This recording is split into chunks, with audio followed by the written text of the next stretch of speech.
सोचिए, एक बिल्कुल शांत मंदिर है और वहां एक शिष्य अपने गुरु से कुछ पूछता है। अब ऊपर से देखने पर तो ये सवाल बड़ा सीधा साधा लगता है, पर यकीन मानिए, इसका जवाब हमें पूजा के बिल्कुल दिल तक, उसकी आत्मा तक ले जाता है। तो जरा इस तस्वीर को मन में बनाइए।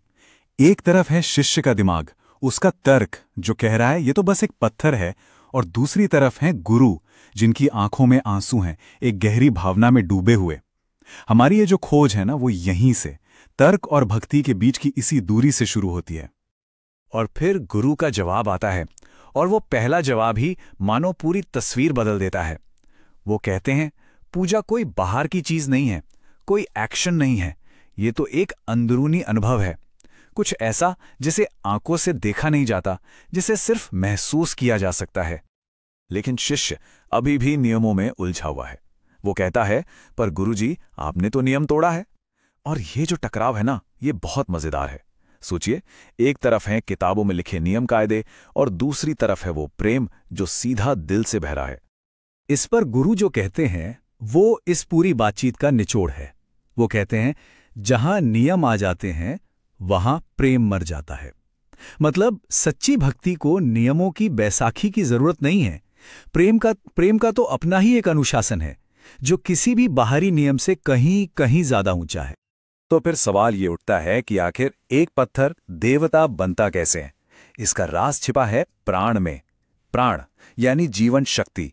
जब कोई भक्त अपनी पूरी चेतना, अपनी पूरी सांस, अपनी पूरी ऊर्जा उस मूर्ति को सौंप देता है ना, तो वो सिर्फ पत्थर नहीं रहता, उसमें जिसे कहते हैं प्राण प्रतिष्ठा हो जाती है। असल में तो भक्त की भावना ही है जो पत्थर में जान डाल देती है। और यहीं पर एक बहुत गहरा राज खुलता है।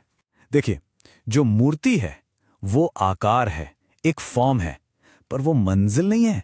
वो तो बस एक जरिया है निराकार तक, उस फॉर्मलेस तक पहुंचने का। जितने भी पूजा पाठ अनुष्ठान हैं, उनका असली मकसद क्या है? सिर्फ एक, समर्पण, खुद को मिटा देना और उस परम चेतना में घुल जाना। इस बात को और अच्छे से समझने के लिए एक कहानी की मदद लेते हैं, रामकृष्ण परमहंस की। वो अपनी मूर्ति को पत्थर की तरह नहीं देखते थे। नहीं, उनके लिए वो एक जीती जागती मां थी। अब उनकी बात सुनिए, कितनी प्यारी बात है। वो कहते थे कि मेरी माँ तो मुझे खिलाने से पहले खुद खाना चाहती थी, तो मैं अपनी देवी माँ को कोई फूल बिना ये जाने कैसे चढ़ा दूं कि उसकी खुशबू अच्छी है भी या नहीं।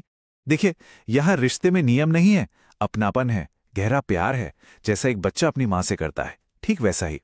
पूजा अब कोई रस्म नहीं रही, वो एक पर्सनल बातचीत बन गई। चलिए, अब एक और बहुत ही जरूरी रिचुअल की तरफ चलते हैं, विसर्जन। हम सब ने देखा है मूर्तियों को पानी में विसर्जित करते हुए, पर ये जो बाहर का काम है ना, इसका असली मतलब कहीं ज्यादा गहरा है, कहीं ज्यादा भीतरी है। तो असल में विसर्जन मूर्ति का नहीं होना है। असली विसर्जन तो मैं का होना है, हमारे ईगो का, हमारे अहंकार का। जैसे मूर्ति उस निराकार पानी में घुल जाती है, ठीक वैसे ही हमारा मैं भी उस परम चेतना में घुल जाए। बस यही है विसर्जन का सच्चा मकसद। तो ये भीतरी विसर्जन होगा कैसे? इसका रास्ता क्या है? गुरु समझाते हैं, इसकी शुरुआत तब होती है जब हमें ये एहसास होता है कि ये दुनिया हमारे चारों तरफ नहीं घूम रही, हम इस ब्रह्मांड के केंद्र नहीं है। जैसे ही ये समझ आता है, अहंकार ढीला पड़ने लगता है। जानते हैं, पुराने जमाने में बौद्ध भिक्षु शमशान में जाके ध्यान क्यों करते थे? इसीलिए, ताकि वो मौत को, जीवन की नश्वरता को देखकर अपने मैं को भूल सकें। तो सबसे जरूरी बात यह है, पूजा की शुरुआत ही तब होती है जब मैं केंद्र से हट जाता है और उसकी जगह परमात्मा केंद्र बन जाता है। जब हमारी जिंदगी का सेंटर मैं से हटकर वो हो जाता है ना, तब हमारा हर काम, हर सांस पूजा बन जाती है। तो ये थी वो पूरी यात्रा समझ की। शिष्य ने शुरुआत की थी एक पत्थर से, फिर उसने गुरु के प्रेम को महसूस किया, फिर उसने जाना कि कैसे एक मूर्ति में जान फूकी जाती है। उसने अपने मैं को गलाने का रास्ता सीखा, और आखिर में वो उस परम सत्य तक पहुंच गया जहां सब एक हो जाता है। और आखिर में शिष्य को जो बात समझ आई वो ये थी कि मूर्ति पत्थर नहीं है, मूर्ति तो एक दरवाजा है, बस एक दरवाजा, एक ऐसा दरवाजा जिसके उस पार वो निराकार है। और उस तक पहुंचना, उसे अनुभव करना ही तो पूजा का असली मकसद है। गुरु की ये बात परम सत्य को सामने लाती है। वो कहते हैं, आकारों में भेद है पर निराकार में कोई भेद नहीं है। इसका मतलब क्या है? मतलब ये कि अलग अलग मूर्तियां, अलग अलग रूप, अलग अलग मजहब, ये सब आकार के लेवल पर अलग दिख सकते हैं, पर उस निराकार चेतना के लेवल पर कोई फर्क नहीं है।